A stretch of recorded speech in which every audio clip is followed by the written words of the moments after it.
Okay. I appreciate you taking the time. It's good to see you. How have things gone at your new job, and if you could explain kind of what your role is and the mission of your organization? Yes, Children's Literacy Initiative. I'm the new CEO of this anti-racist organization that is focused on dismantling structural racism through the teaching of culturally relevant literacy. Our wheelhouse is pre-K to 8th grade, but we focus on supporting teachers, school leaders, district leaders, as well as now engaging with family involvement. Linda Gatz, who founded this organization 35 years ago, was a librarian in Philadelphia, and she wanted to make sure that books were getting into the hands of children who lived in marginalized neighborhoods. And so today we're here at this event doing a book giveaway. We do them periodically still, even though we focus now a lot more in schools, but we still want to make sure that children, specifically African American and Latinx children, can see books that are affirming, bring them joy, and know that they are being seen. And primarily, are you in Philadelphia or do you travel a lot? I travel a lot. I still live here in Jacksonville, Florida. This is, I'm not sure if a 180 is the right way to put it, but a lot of these books are challenged, banned in Florida schools, something that you were dealing a lot with in your previous role. Yes. Why was it important to be a part of something like this, where it was a lot of sort of damage control or trying to disseminate what was allowed, what wasn't allowed, and now you are promoting a lot of these books and trying to get them into the hands of young kids? Well, as superintendent, I have a requirement to follow the law, and that is what I have always done and did as superintendent. As CEO, I'm representing an organization whose whole focus is on Black and brown children, and I want to do the same level of integrity and humbled to bring the honor to be the CEO. And if we can get these books into children's hands and they are more prompted to read, engaged to read, then we should be doing that. Nationally, only 1 in 4 African American or Latinx children are proficient readers by grade 4. And we are focused on changing that. And part of that is dismantling structural racism that knowingly or unknowingly happen in our public schools. When you retired, was this something you knew you wanted to do with this organization, or did it take some time to decide your next step?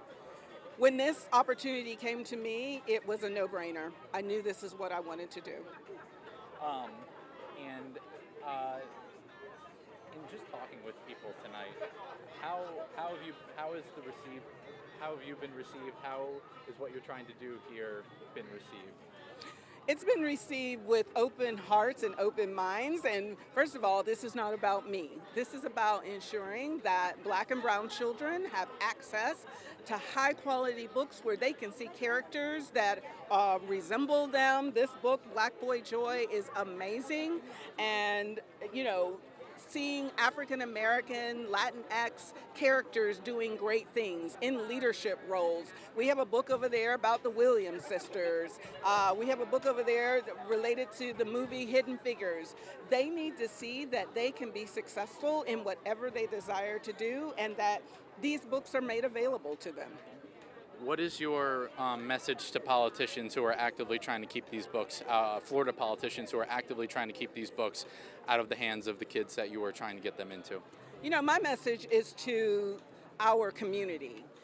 We can stand up and provide support to our students through our public libraries, through churches, through organizations like Children's Literacy Initiative by putting these books in the hands of students so that they can liberate themselves. That literacy leads to liberation. Once you are liberated, you can critically think, you can analyze, you can make judgments about issues, you can synthesize, you are able to be whatever you want to be, and you are empowered to control the path that you desire to be on.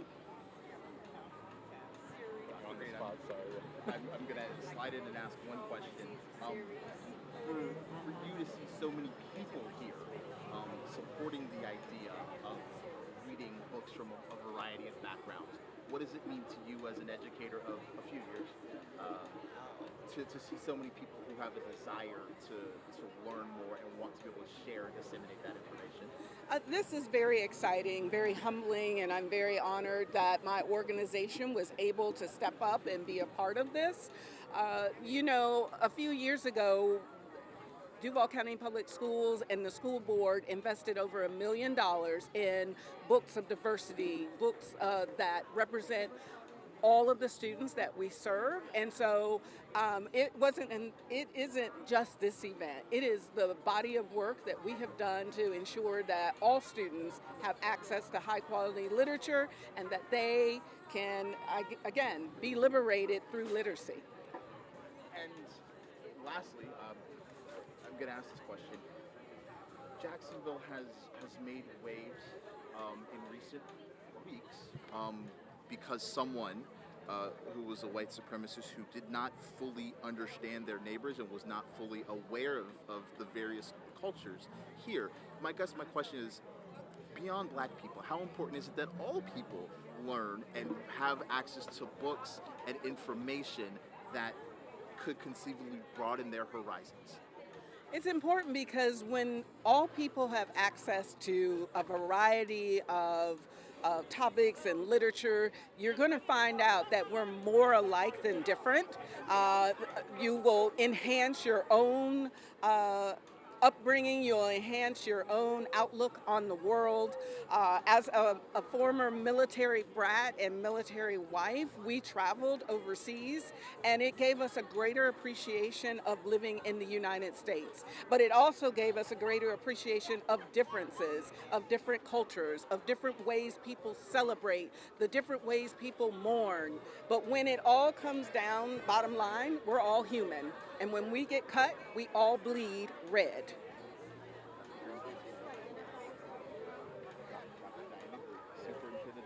Former Superintendent of Duval County Public Schools and the CEO of the Children's Literacy. I have one more.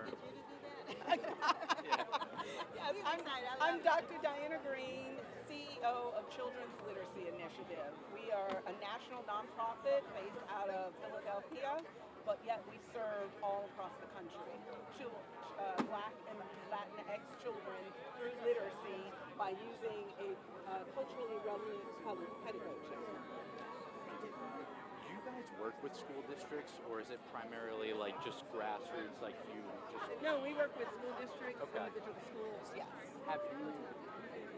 Is there a partnership with Duval Schools? No. Are you interested in trying to have one? Not at this time. Not at this time? No. Why is that? Because there were things already in the pipeline with Children's Literacy Initiative, and I need to see those initiatives through, those projects through. Maybe sometime in the future it might be an opportunity, but right now we have quite a bit on our plate.